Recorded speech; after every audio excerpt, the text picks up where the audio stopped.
네, 됐습니다. 오늘 이제 방학을 맞이해 첫 번째인데요. 새로운 책으로 출발을 하게 됐습니다. 한번 표지를 보여드리죠. 플라톤 구글에 가다. 제목을 참 잘 붙인 것 같습니다. 원제는 플레이토, at the Google Plex 이렇게 되어 있는데 이제 요거는 at을 쓴 이유는 관련돼 가지고 그 장소에서 플라톤이 어떤 장소에서 대화를 나눴듯이 이제는 우리들 주변인 이런 기기들 인터넷이 있는 공간에서 수많은 현대적 문제를 가지고 플라톤이 대화를 하고 있다. 그런 함축을 갖고 있습니다. 저라면 좀 다르게 번역을 제목을 다르게 했을 것 같습니다. 구글 플렉스에서 플라톤이 나누는 대화. 이게 이제 핵심 주제입니다. 가다가 아니고 플라톤이 이 구글이 궁금해서 가는 게 아니고 현대 문명 속에서 어떤 특정한 장소에서 특정한 사람들과 철학적인 대화를 새로이 나눈다. 그런 함축을 갖고 있습니다. 그러니까 아고라라든지 아테네 폴리스를 현대로 옮겨놨다. 그런 의미의 S로 이해하시면은 좀 더 현장감이 있을 거라고 봅니다. 오늘 일부만 하더라도 시간이 좀 많이 걸릴 것 같아서 제가 핵심 내용만 좀 설명을 드릴 텐데요. 시끄러워서 이쪽 문을 좀 닫았어요. 앞쪽에 오시죠. 앞쪽으로.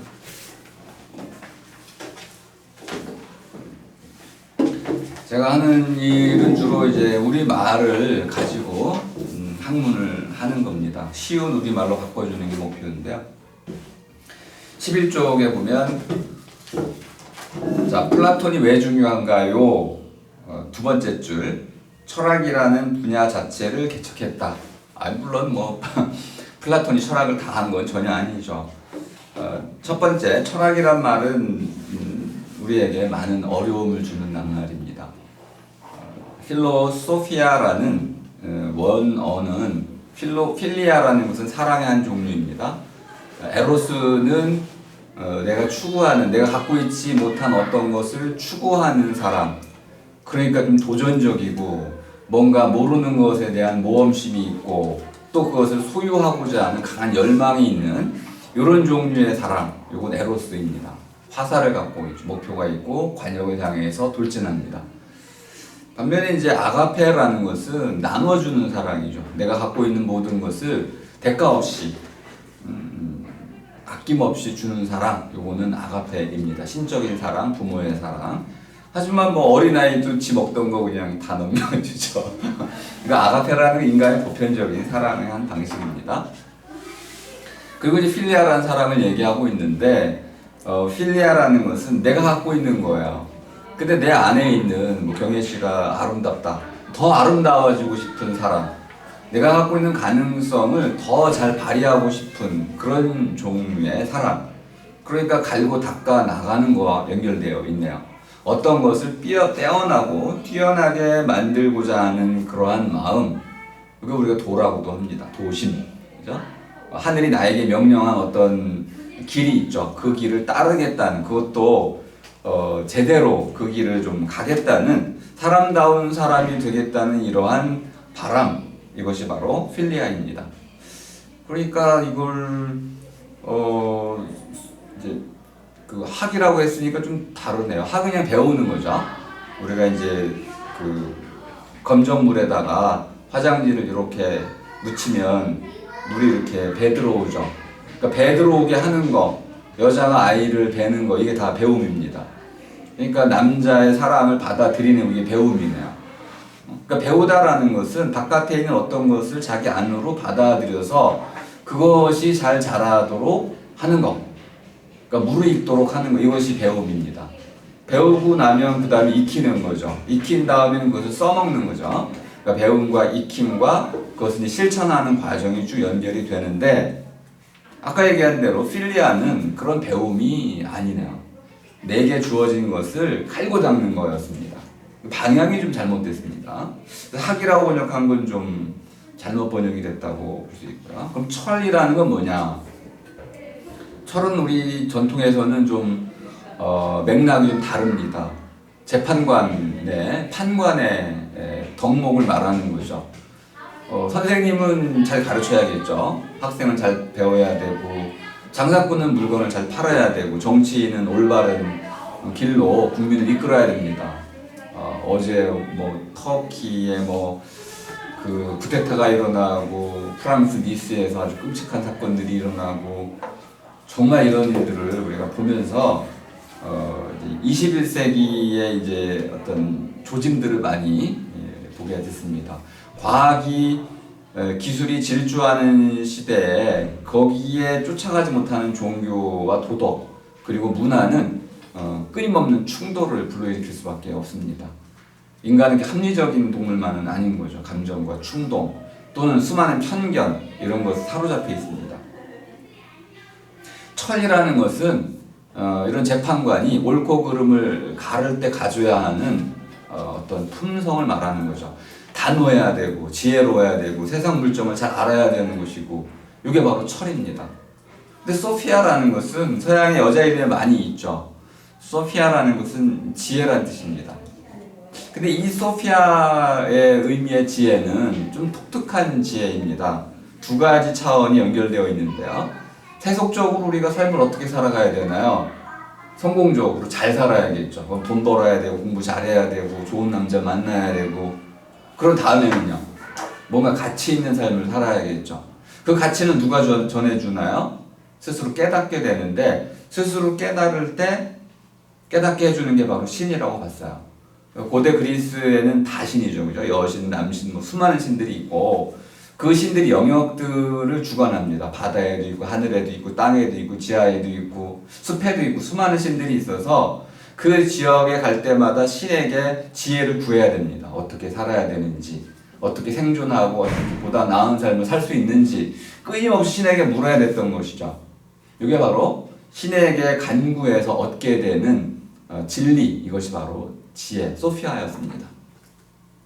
근데 대개 남신들은요, 좀 방탕하고, 그래서 지혜를 주는 건 좀 여신들이에요. 특히 이제 그리스 아테네 여신은 모든 지혜의 상징이 되잖아요. 그래서 소피아라는 것은 우리에게 가장 아름답고, 가장 살만하고, 가장 추구할 만한 그런 삶의 진리를 알려주는 신을 말하는 거네요. 그러니까 진리라는 이름으로 불려야 될 테고, 우리식으로 말하면 참다움입니다. 어떤 삶이 참다운 삶인지를 알려주는 거, 이게 바로 소피아이네요. 그러면 이렇게 얘기해야 됩니다. 필로소피아는 내가 참답게 살기 위해서 알아야 되는 어떤 것이고, 그것을 끊임없이 추구해 나가는 거네. 갈고 닦아 나가는 거. 그러니까 철학이란 말하고는 전혀 맞지 않는 겁니다. 심지어 소피아는 세속을 떠나는 어떤 지혜가 아니에요. 이 안에서, 공동체 안에서 수많은 문제에 부닥치잖아요. 니스에서 그런 참극이 벌어졌다. 트럭으로 사람들을 죽였잖아요. 80여 명이 죽었습니다. 그럼 이것이 과연 우리에게 어떤 메시지를 주는 것이냐. 이런 공동체 안에 수많은 번잡한 사소한 문제들을 가지고 우리가 어떻게 살아나갔을 때 진정 사람다운 삶을 살 수 있는 것이냐. 이게 소피아잖아요. 그러니까 세속을 떠나는 게 아닙니다. 법정으로 옮겨놓는 것도 아니에요. 삶 그 자리에서 스스로가 보다 나은 삶의 가장 이상적인 삶의 모습을 찾아내는 것. 저는 그것은 이제 슬기 말킴이라고 번역을 하고 있습니다. 슬기라는 것은 반복되는 거죠. 슬타라는 것은 닳는다는 뜻입니다. 닳고 닳을 때까지 끊임없이 갈고 닦는 과정이 슬기입니다. 근데 이 슬기는 역류가 있는 거야. 어떤 난관들, 문제에 봉착했을 때 그 문제에 불하지 않고 굽히지 않고 그 문제를 뚫고 나가는 것. 이제 문제를 우리말로는 이제 물림거리라고 할 수 있는데, 나를 물어뜯는 어떤 게 있습니다. 날 놔주지 않아요. 이런 물림거리에 대해서 끊임없이 묻고 그 물음을 통해서 올바른 길을 찾아 나가는 과정. 되풀이될 수밖에 없습니다. 늘 반복되는 고통 속에서 그 빛을 향해서, 터널의 저편을 향해서 나아가는 이런 이제 태도, 이것을 슬기라고 할 수 있습니다. 그 슬기로서 이 세상 또는 자기 자신을 맑히면 이제 우리에게는 있는 그대로의 아름다운 세상이 드러나는 거죠. 흙탕물이 가라앉고 나면 맑은 물 속에 우리에게 숨겨져 있던 진실이 드러나듯이 맑히는 거죠. 슬기 맑힘이라는 말로 우리 불교적 전통을 좀 강하게 끌고 들어오긴 했는데 어쨌든 철학이라는 말 잘 이해하시고 필로소피아라는 말도 잘 이해하시고 슬기 맑힘이라는 말도 이해하시면은 세 종류의 일종의 이제 철학을 우리가 알게 됐습니다. 플라톤이 이렇게 슬기 맑힘이 뭔지를 처음으로 물었다는 거야. 그 전 사람은 그렇게 묻지 못했다는 건데요. 조금 넘어가서 자 14쪽으로 가보겠습니다. 마지막 단락 첫 문장. 플라톤은 고대 그리스인이었다. 어마어마하게 자세해 보이지만 중요한 말입니다. 고대 그리스 철학은 어디서 나왔을까요? 고대 그리스에서 나왔습니다. 그럼 고대 그리스는 뭐 특별한 어떤 면이 있었던 거겠죠. 거기가 아니고 다른 곳이 아니고 바로 거기에서 철학이 탄생됐다면은 필로소피아가 탄생됐다면은 고대 그리스는 분명히 뭔가 탁월한 어떤 지점이 있었을 것입니다. 바로 그 점이 이제 지금 우리 누구죠? 리베카 씨가 착안한 점입니다. 지금의 세계와 고대 그리스의 세계는 전혀 다른 세계였다. 그리고 바로 그 세계를 이해했을 때 우리가 플라톤을 제대로 이해할 수 있는 것이다. 자, 15쪽 첫 번째 단락 밑에 세 번째 줄. 그래서 고대 그리스인들이 뭘 추구했느냐? 인생의 가치는 어디에 있는가? 삶은 살만한 것인가를 물은 거라는 거야. 근데 이거는 굉장히 중요한 물음인데 이 물음이 물어지기 위해서는 더 중요한 사건들이 필요했습니다. 고대 그리스인은 해양 국가입니다. 바다로 나가야만 배를 만들고 바다로 나가서 성공적으로 돌아와야 돼. 바다에 빠져 죽으면 안 되는 거죠. 그러니까 관측술이 있어야 되고 천문학, 별자리를 읽어야만 되는 것이고 또 삼각도법, 수학이 필요했던 것이죠. 그 강인한 정신이 필요했습니다. 그 이제 바다라는 그런 고난의 장소에서 서로 단결하고 또 하나의 리더십을 통해 가지고 나갔다가 성공적으로 고향으로 돌아오는 이 과정은 무수한 실패를 이제 낳았던 것이죠. 그 실패를 이제 다 이기고 아테네는 지중해 전 지역을 제국으로 만들었습니다. 그러니까 모든 나라가 이제 고대 그리스의 식민지였던 한 300여 개의 식민지를 건설했던 엠파이어였습니다. 그러다 보니까 뭐 수많은 문화가 고대 그리스로 쏟아져 들어온 거죠. 그 다양성, 이질성 이런 것들 속에서 우리는 그들을 부정할 수가 없습니다. 왜? 같은 엠파이어 안에 속해 있기 때문에. 그럼 이런 질문이 생기는 거죠. 여자와 남자는 뭐가 다른가? 다시 말하면 보편성에 대한 물음이 생겨난 거야. 그리고 이것이 바로 과학적 물음의 출발이 되는 겁니다. 이것과 저것이 왜 다른가? 정말 다른가? 실제로 다른가? 그러면서 왜 같은가? 같음과 다름의 문제가 처음으로 하나의 공적 담론의 장에서 문제로 제기가 됐습니다. 그걸 던진 사람 물론 소크라테스였던 것이죠. 자, 소크라테스가 이제 그 등장하기 위해서 그 이전에 이제 중요한 몇 가지 단계들이 필요했는데요. 이제 중요한 낱말이 한두 개 있어서 그걸 먼저 설명해 드리고 가겠습니다. 18쪽에 오면은 중간 부분에 그 영어로 이렇게 강조되어 있는 부분이 있죠. 나는 그리스인의 이런 태도, 이제 비극을 통해서 많이 읽어낼 수 있었다고 보는데요. 그 한 가지 그냥 예를 들어볼게요. 오이디푸스 왕, 티라누스 오이디푸스. 오이디푸스 왕은, 티라누스는 왕이란 뜻이라기보다는 우리 공용 이름도 티라누스가 있는데 참주라고도 번역을 한 적이 있습니다. 참남하게, 그러니까 주제넘게 그 군주가 되려고 한 사람. 그럼 나중에 처형당하겠죠, 그죠? 그러니까 반역자, 반란자 이런 의미인데 지금으로 말하면은 쿠데타를 일으킨 사람을 뜻하는 겁니다. 티라누스는 누구냐면은 현재의 권력에 맞서가지고 이것은 옳지 않다 해가지고 민중을 선동해가지고 새로운 민주정부, 새로운 정부를 만드는 이런 선동자, 이것을 티라누스라고 불렀어요. 그러니까 오이디푸스 티라누스니까 그 이전에는 뭔가 문제가 있던 왕이 있었고 그 왕을 갈아엎고 새로운 왕이 됐다는 뜻이네요. 근데 새로운 왕이 됐더니 그 왕은 어떤가요? 뭐 이런 뜻이 담겨져 있는데 지금 터키가 지금 그런 거죠. 민주적 절차를 통해서 대통령을 선출했는데 언론을 탄압하고 민중을 탄압하고 뭐 독재를 또 하고 있어요. 그 참지 못한 이제 군부가 들고 일어난 건데 이게 바로 티라누스입니다. 그러니까 오이디푸스 티라누스에는 그런 함축이 들어가 있는 것이고요. 영웅이잖아요. 티라누스는 그 스핑크스의 수수께끼를 풀어가지고 그 테베라는 도시를 구원한 영웅입니다. 그런데 이 영웅이 뭐는 해결하지 못하냐면 장티푸스가 창궐하자 이걸 해결하지 못해가지고 신탁에 물어봅니다. 시리시여 이 문제를 어떻게 해결하면 좋겠습니까? 그래서 엉뚱한 신탁이 내려졌어요. 선왕인 라이오스 왕의 살인범을 찾아서 죽이거나 추방하라. 그러자마자 신탁을 듣자마자 그냥 오이디푸스 왕이 라이오스 왕의 살인범을 찾아라 합니다. 근데 그게 누구예요? 그게 바로 자기 자신이야. 모르고 이제 한 거죠, 그죠?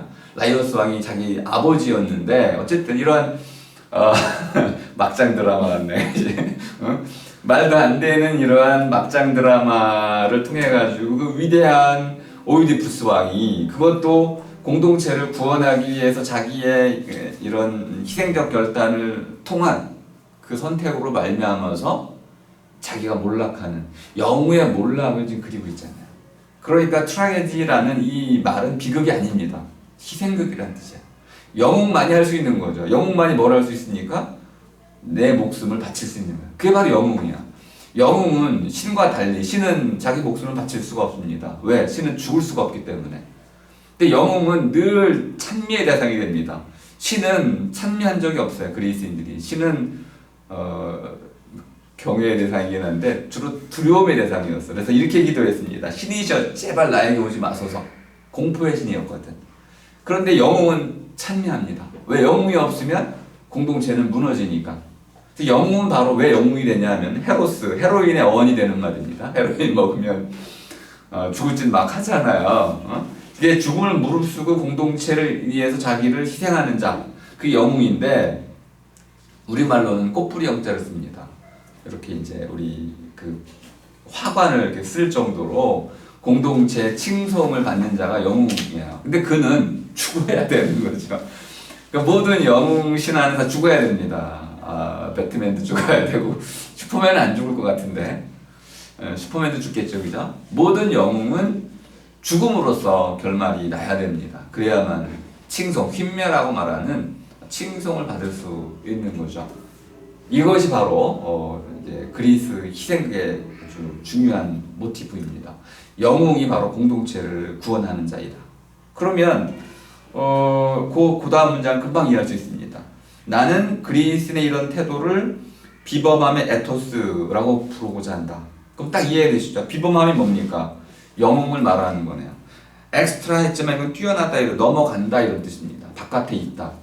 일반인들의 태도리 범주 안에 있지 않아요. 그걸 넘어서 있어요. 엑스트라라는 것은 넘어서 있다 이런 뜻입니다.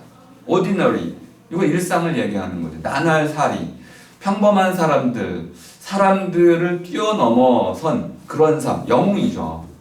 오이디푸스 왕과 같은 이런 삶을 에토스라는 거는 우리가 이제 윤리라고도 번역하는 낱말인데요. 버릇이라는 뜻이기도 하지만 배운다 이런 뜻입니다. 그러니까 에토스라는 건 뭐냐면 이런 영웅다움을 배워나가는 거, 몸에 배워 익히는 거. 이것이 바로 에토스이네요. 그러니까 본보기를 보고 아버지를 보고 닮는 거, 엄마를 보고 닮는 거, 성인을 보고 닮는 거, 이것이 바로 에토스입니다. 그러니까 뛰어난 모범을 보고 그것을 그대로 자기 것으로 내면화하는 거, 닮아 나가는 거. 한마디로 영웅살이를 하라는 거죠. 이것이 바로 그리스인들이 갖고 있었던 최고의 가치 있는 삶이었어요. 그러니까 너 자신을 위해서 살라 그러면은 이디오트. 우리가 이제 바보, 천치라고 번역하나요? 고대 그리스인들은 그것을 자기 자신만을 위하는 사람이라고 썼어요. 그러니까 기준이 다르네요. 사람다운 삶의 가치는 공동체를 위해서 자기를 희생하는 것이고 반대로 저만 알고 자기 이익만 챙기는 사람은 이디엇, 공동체를 모르는 자, 바보, 천치 이렇게 얘기를 했던 것이죠. 이걸 바로 그리스인들이 이상으로 삼았다는 겁니다. 근데 이런 영웅은 얼마나 몇 명이나 있을까요? 네, 한두 명 있을까 말까겠죠.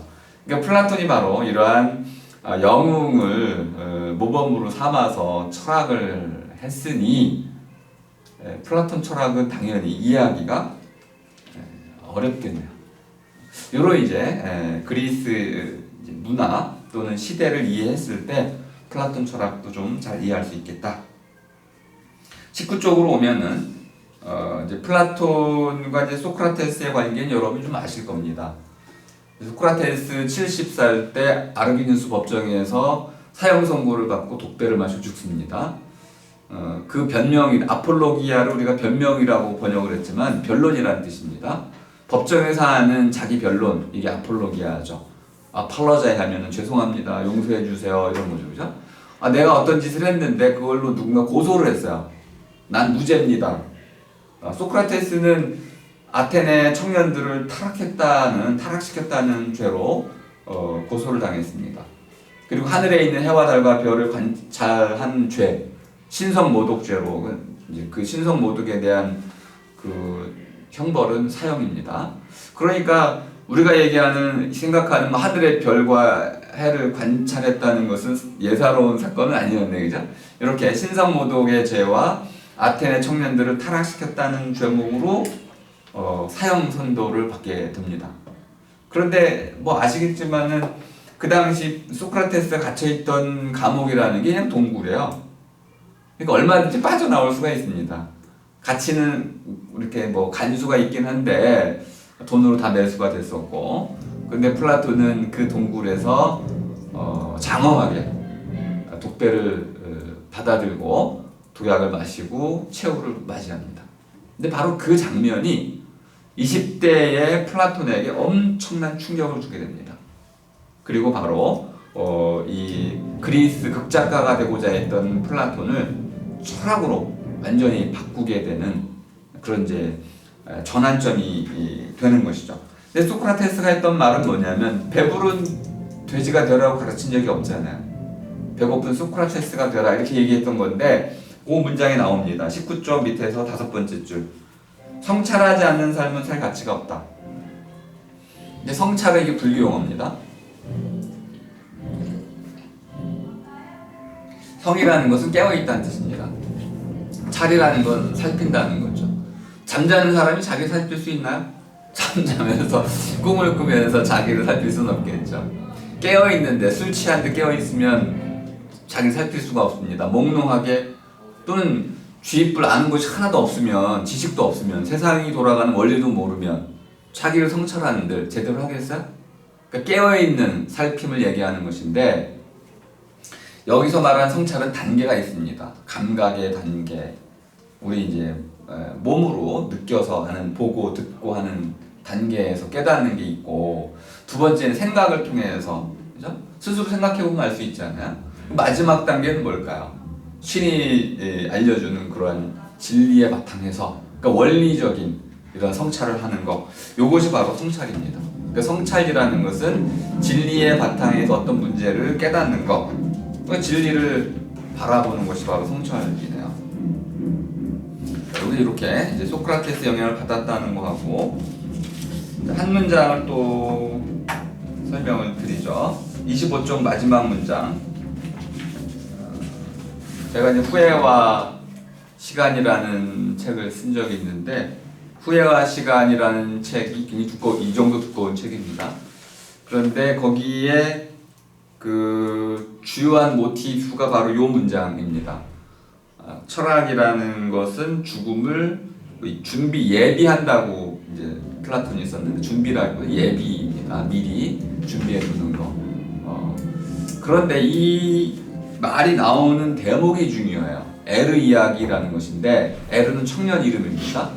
플라톤 폴리테이아 10권에 나오는, 마지막에 나오는 이야기야. 에르가 전쟁터에서 잘못 죽었어요. 왜 한국에도 그런 거 있죠, 그죠? 누군가 잘못 죽으면 저승사자가 데리고 갔다가 있고 명부에 없어. 그럼 어떡합니까? 돌려보내야 되잖아요. 근데 돌려보내기 전에 뭘 시킵니까? 야, 한 번 더 저승을 좀 구경하고 가거라. 저승 구경 시켜준 다음에 가가지고 사람들한테 야 저승 있으니까 좀 잘 살아 라고 좀 메시지를 전달해 주잖아요. 꼭 이런 놈들이 있습니다. 에르가 그렇게 된 거야.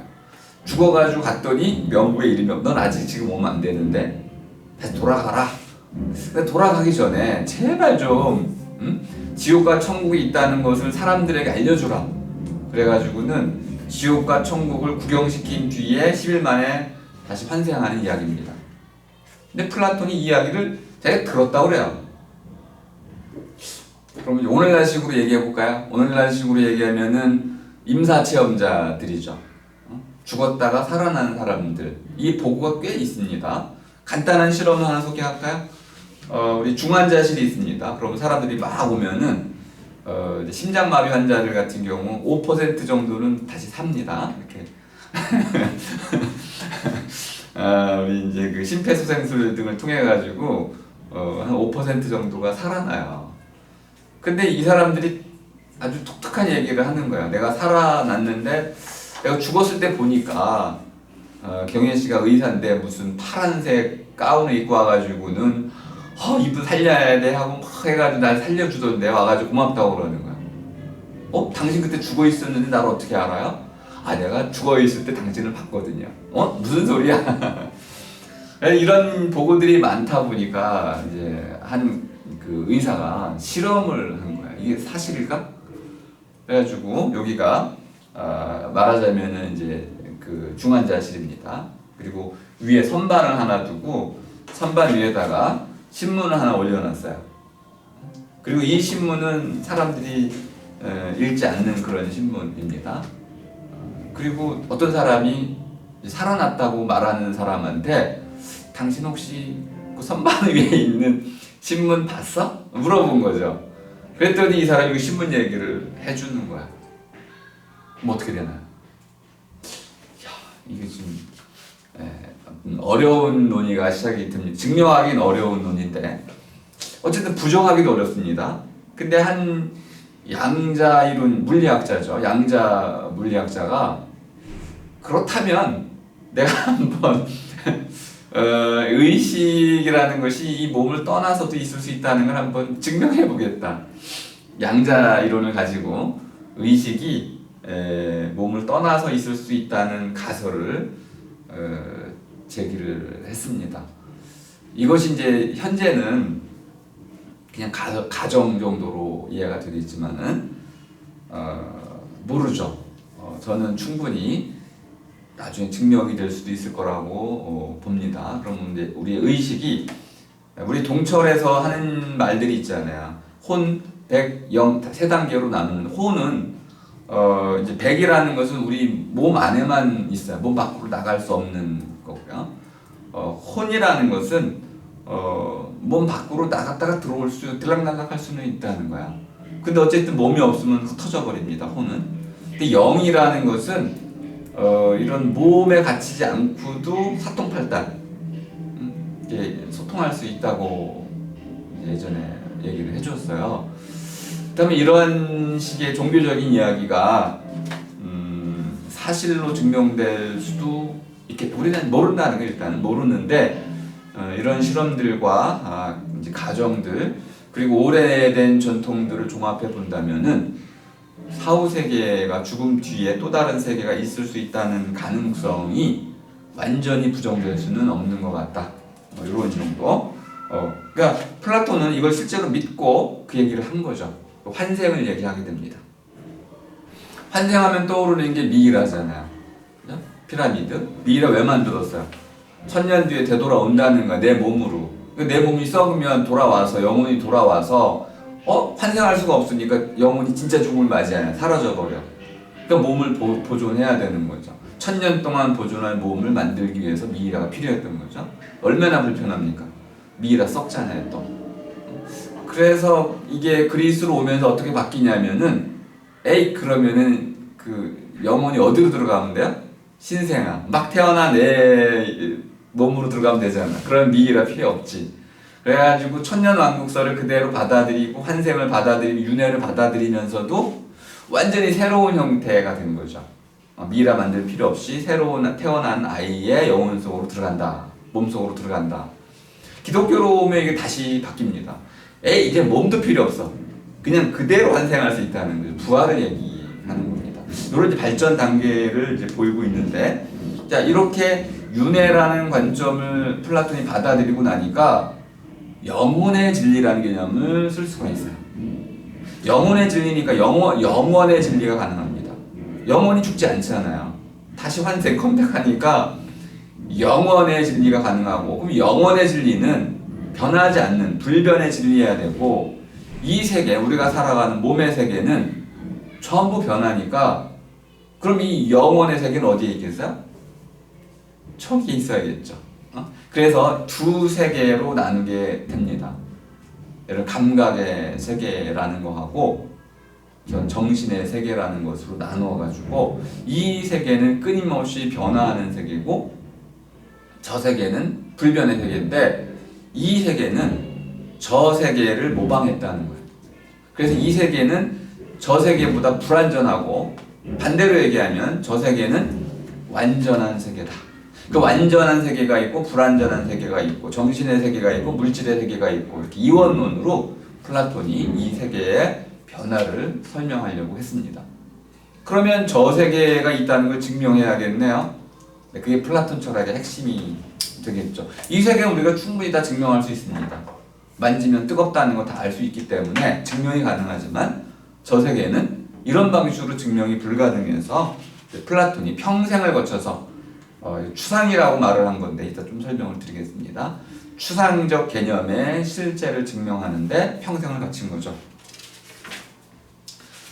자, 28쪽으로 한번 가지고, 정말 멋있는 문장이에요. 소개하겠습니다. 마지막 문장 밑줄로 한번 쳐보세요. 지금 리베카가 쓴 이 첫 번째 제1부는 철학에 대한 조롱을 변명하는 걸로 되어 있습니다. 근데 이 서문의 마지막 문장이 바로 이 모든 것을 다 말해주고 있어요. 우리가 철학을 볼 수 없는 이유는, 철학이 어디 있다고 요즘 철학 없잖아요. 철학이 하는 일도 없잖아요. 철학자 어디 있나? 이렇게 오늘날 철학의 부재, 철학이 떠나가 버린 시대, 이렇게 얘기하고 있는데, 우리가 철학을 볼 수 없는 이유는 우리들 자신이 철학을 통해서 이 세상을 보기 때문이다. 그 눈이라는, 우리가 눈을 볼 수 없는 것처럼 우리가 바로 이 세계를 바라볼 때는 철학을 통해서 바라보고 있다는 겁니다. 그러면서 우리는 이렇게 얘기한다는 거야. 철학이 없다고. 그러면 나는 사물을 보면서 이렇게 얘기하는 거잖아. 눈이 없어. 이 사람을 뭐라고 불러야 될까요? 정신병자라고 불러야겠네요. 자기 눈으로 사물을 보면서 사물은 있지만 눈은 없다고 말하는 거하고 똑같죠. 과연 이런 일이 왜 벌어졌을까? 네, 자 32쪽으로 한번 가보겠습니다.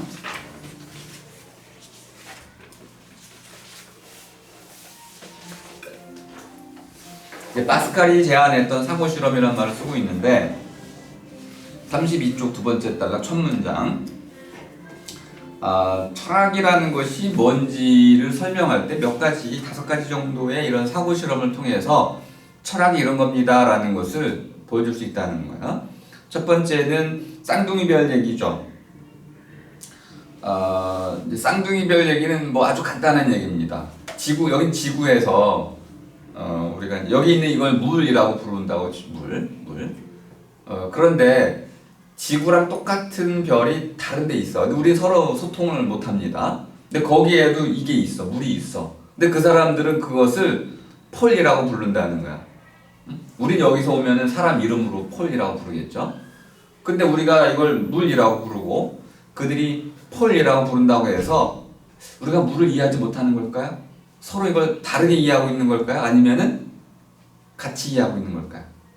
개념 체계가 달라져서 말이 다르다고 그래가지고 실제도 바뀌는 걸까요? 요 문제를 던졌다는 겁니다. 이건 어려운 문제가 있습니다. 사람에 대해서 생물학이 판단해 주는 거하고 인류학이 판단해 주는 거하고 심리학이, 정신분석학이, 철학이 판단해 주는 게 달라요. 문화인력 또 다르게 판단해 주죠. 그러면 이 서로 다른 이론들이 말해주는 내용이 사람과 무관한 내용인가요? 아니면 그들은 제각각 실제로 존재하는 사람에 대해서 일부분씩을 말해주고 있는 건가요? 이게 바로 철학적 문제였다는 거야. 그럼 같은 거 다르면 문제네요. 네? 두 번째는 낙태윤리, 태아라는 게 사람인가요? 라고 물은 거죠. 그 정의에 관한, 데피니션에 관한 문제네요. 태아는 사람인가요? 아닌가요? 태아라고 했으니까 태아라는 말엔 사람이란 말이 없네요. 태라는 거는 이 씨앗과 같은 거, 씨앗 아이. 아직 아이도 아니야. 태어나지 않았으니까 뱃속에 있는 아이, 이 사람인가요? 아닌가요? 그러면 더 중요한 문제가 생겨났죠. 사람이 뭔지를 정의할 수 있어야 태아가 사람인지 아닌지를 구분할 수 있는 거죠. 그러니까 철학은 어떤 질문을 좀 던지는 거야? 본질에 대한 정의를 묻고 있는 것이다. 세 번째는 33쪽 마지막 문장에 있네요. 도덕적 상대주의. 어떤 사람은 살인이 정당하다고 하고 어떤 사람은 그렇지 않다고도 말합니다. 왜요? 상황이 다르니까. 전쟁 상황에서 사람을 죽이는 것은 정당하고 이런 일반적인 경우에 사람을 죽이면 부당하다. 그리고 종교적인 어떤 이유로 사람을 죽이면 정당하고 그렇지 않으면 부당하다. 이렇게 어떤 객관적인 도덕적 사실이 따로 있는 게 아니고 관점에 따라서 맥락에 따라서 상황에 따라서 하나의 행위가 도덕적일 수도 있고 그렇지 않을 수도 있다는 거죠. 그럼 칸트가 분명히 떠올라질 겁니다.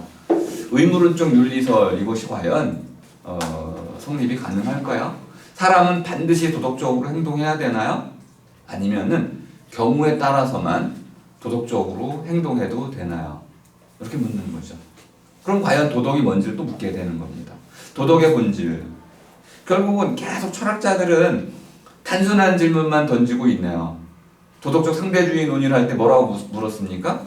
도덕이 뭔가요? 이렇게 물었고, 낙태 논의를 할 때 사람이 뭔가요? 라고 물었고, 물일이 뭔가요? 이렇게 물었고, 그냥 계속 무엇인가라고만 물었습니다. 다음에 34쪽의 두 번째 달라가 논의가 조금 어렵습니다. 맨 마지막 문장에 보면 설명상의 간격이라고 표현했는데 설명력에 관한 문제라고 보시면 되겠습니다. 이 설명이란 말은 우리 말로는 이제 설이라는 것은 말로써 깨닫게 해준다 이런 뜻입니다. 말로써 알게 해주는 게 설이에요. 저한테서 좀 설명 좀 해주세요 그러면은 일단 말로써 이게 왜 그런지 깨닫게 해준 뒤에 명이라는 것은 그 말해진 내용을 실제로 내 눈앞에 보여주라는 거야. 그러니까 증거를 대라는 거죠. 그러니까 설명은 두 단계로 되어 있습니다. 자, 이렇게 돼 있지? 네, 이해가 됐어요. 바로 이게 그거야? 아, 그렇군요. 여기 이제 설명이네요. 근데 이제 영어로 보면 explanation이라는 것은 확장해 나가는 겁니다. 어떤 하나의 그 알을 여기도 적용하고 저기도 적용하는 거 비슷하긴 한데 방향이 전혀 다릅니다. 예를 들어서 만유인력의 법칙이 있다. 또는 이제 자유낙하의 법칙이 모든 것이 떨어진다 이거죠. 그죠? 등가속도로 떨어진다. 그러면 이러한 자유낙하의 법칙이 있을 때 이것을 이것에도 적용하고 저것에도 적용하고 모든 곳에 적용할 수 있으면 그것을 explanation이라고 한다 이 말이에요. 전혀 다르죠. 그죠? 설명이라는 말하고 explanation하고는 전혀 다른 차원입니다. 그러니까 하나의 법칙이 있을 때 그 법칙을 여기도 적용할 수 있고 저기도 적용할 수 있다. 거꾸로 얘기해도 됩니다. 모든 다양하게 보이는 모든 사람이 죽어요. 그러면 모든 사람이 죽는다를 법칙으로 우리가 확정할 수 있나요? 두 가지 방식이 있네요. 일단 직관으로 모든 사람은 죽는다 해놓고 모든 사람을 관찰하는 방법이 가능합니다. 근데 모든 사람을 관찰할 길은 없어요. 두 번째 방법도 가능합니다. 효정이를 보고 죽을 때까지 기다려서 죽었어. 이 사람도 죽고 저 사람도 죽고 해가지고 다 죽는 걸 봤는데 그래서 결론을 내렸죠. 모든 사람은 죽는다. 근데 누구는 아직 안 봤어요? 그 말을 한 사람 자신은 아직 안 죽었잖아. 그럼 모든이라고 쓸 수가 없는 거죠. 그러니까 설명에는 근본적으로 이런 한계가 있는 거야. 어떤 법칙을 적용한다고 했을 때 그 법칙에 예외가 있을 수밖에 없는 거죠. 그러니까 모든 어떤 현상들을 다 설명할 수 있는 그런 법칙이란 없어요. 있다 하더라도 검증은 불가능해. 그럼 방법은 이렇게 하네요. 반증이 안 되면 되는 거야. 아직까지 안 죽은 사람이 나타나기만 하면 모든 사람은 죽는다는 법칙이 될 수가 없다는 거죠. 쉽죠, 그죠? 검증을 할 것이냐, 반증으로 할 것이냐. 근데 중요한 거는 설명상의 간극이라는 것은 법칙이 달라진다는 겁니다. 다른 법칙으로 설명했을 때, 근데 우리는 법칙이 달라지면 그 둘 법칙 간의 차이를 우리가 어떻게 해소할 수 있죠? 예를 들어서 뉴턴 역학이 있었고 아인슈타인의 역학이 있을 때 이 둘은 설명 방식이 달랐습니다. 어떤 게 맞다는 걸 우리가 어떻게 알죠? 비교해 봄으로써 하나의 현상들을 다 설명해 봄으로써 이것이 옳다라는 것을 나중에 확증하게 되는 거죠. 그럼 기존에 있던 뉴턴 역학은 폐기가 됩니다. 이해가 되셨죠? 그죠? 그 법칙이라는 것이 달라지면 설명도 달라지게 되고 거기 간극이 생겨나서 간극을 어떤 것이 더 잘 설명하느냐에 따라 가지고 하나의 법칙은 사라지고 다른 법칙은 인정이 되는 거죠. 뭐 이렇게 해가지고 그럼 철학이 이렇게 묻는 거죠. 법칙이란 뭔가? 아, 철학자들 재미있네, 그죠? 어떤 논의를 하든지 간에 계속 묻는 거야. 법칙이 뭐야? 그러면 갑자기 아인슈타인이 이렇게 얘기할 거예요. 법칙이 뭐냐고? 나도 몰라. 내가 법칙을 발견하긴 했는데 법칙이 뭔지는 몰라. 내가 사람인데 분명히 사람에게 묻는 거죠. 사람이 뭡니까? 물으면 근데 이제 짜증나죠, 사람들이. 왜 그런 걸 자꾸 묻나요? 그때 이제 35쪽에 이런 대답이 나오는 겁니다. 두 번째 달러 첫 문장. 수와 같은 추상적 실체가 실제로 있나요? 이렇게 물은 거죠. 이 1이라는 것이 실제로 있는 거예요?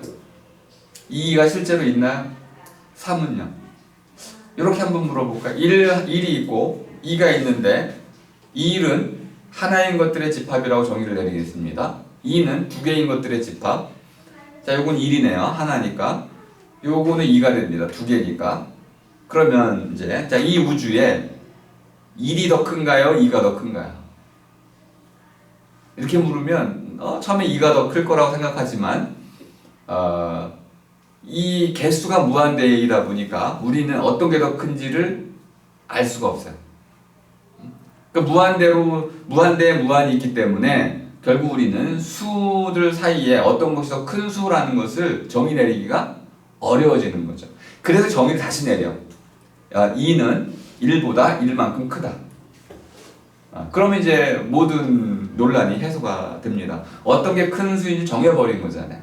하지만 정의상 보면 하나인 것의 집합의 수나 두 개인 것의 집합의 수나 둘 다 무한대요. 무한대와 무한대는 비교할 수가 없어서 어떤 게 더 크다라고 말할 수가 없죠. 이해가 되셨나요? 그럼 철학자들이 다시 묻는 거죠. 수가 뭐죠? 네가 정의해서 쓰는 거네 그냥. 그때 이제 플라톤이 이렇게 이 대답을 하려고 하는 겁니다. 수라는 것은 실제로 있는 거다. 그럼 이제 다시 묻죠. 어디에 있나요? 이제 이 물음이 바로 플라톤이 평생을 어디에 있는지를 어떻게 있는지를 증명하려고 했다. 이것이 바로 지금 리베카의 핵심 내용입니다. 자, 이제 그 35쪽, 38쪽, 39쪽으로 이제 쭉 이어지는 부분은 같은 이야기입니다. 철학이 쓸모가 없다는 얘기가 과연 어떤 얘기일까요? 뭐 이런 얘기를 쭉 하고 있고,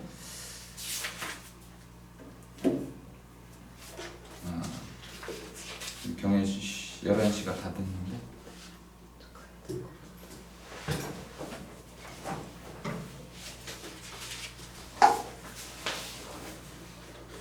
자, 이제 오늘의 그 주제로 넘어가겠습니다. 44쪽으로. 생각보다 시간이 많이 걸리네요.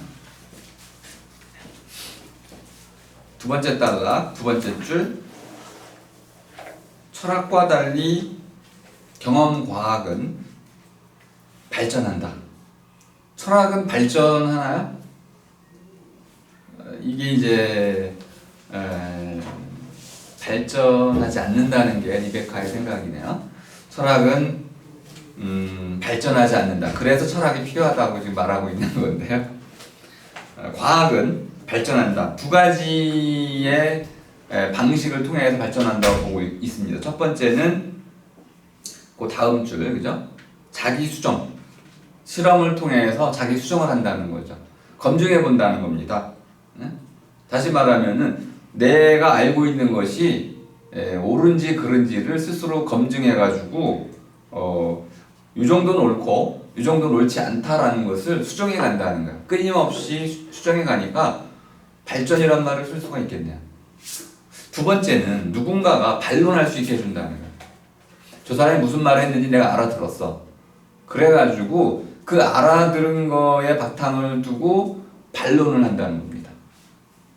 그러면 반론을 받아가지고 내가 제대로 답변 못하면 내 주장은 뭐 철회를 해야겠죠. 이런 방식으로 보다 올바른 것들이 받아들여질 수 있는 이런 검증 체계를 갖고 있기 때문에 과학은 발전한다. 그러면 철학은 발전하지 못하니까 이 두 가지가 없다는 건가요? 그렇진 않다는 겁니다. 이게 이제 좀 어려운 논의가 될 수도 있는데요. 46쪽에 가면은 철학이라는 것이 폐쇄적인 체계로 되어 있다. 두 번째 줄. 폐쇄라는 것은 순환적이다라는 겁니다. 순환적이다. 사람은 무엇인가라는 이 물음을 한번 예를 들어 볼까요? 그러면 무엇이라는 물음 자체는 사람을 좀 분석해 보라는 거죠. 사람을 쪼개 보라는 겁니다. 사람 안에 쪼개질 수 없는 것, 원자, 아톰 또는 엘레멘트, 마지막 원소, 더 이상 나눌 수 없는 어떤 불변의 요소를 찾아내라는 게 무엇 물음의 요소, 핵심 요구입니다. 사람이 뭡니까? 이렇게 물으면 사람에게서 변화하지 않고 끝까지 남아있는 것, 정체성, 나의 나됨, 사람의 사람됨의 핵심, 알갱이. 그 알갱이 변하면 안 되겠죠. DNA 변하면 안 되겠죠. 만약 사람의 DNA 안에 재미난 실험을 많이 하고 있는데 요즘 이제 사람의 DNA 안에 한 부분을 잘라가지고 코끼리 코를 이렇게 넣어주면 어떻게 될까요? 그럼 사람의 코에서 코끼리 코가 나오겠죠. 이거 사람인가? 이거 좀 어렵네. 일단 코끼리 코를 가진 사람이겠죠. 근데 귀는 무슨 이제 개 귀를 갖게 됐어요. 그럼 어떻게 되나요? 코끼리 코를 가진 사람, 개의 귀를 가진 이런 식으로 계속 하다가 어느 정도까지 가야 사람이란 말이 철회가 될까요? 다 바뀌고 나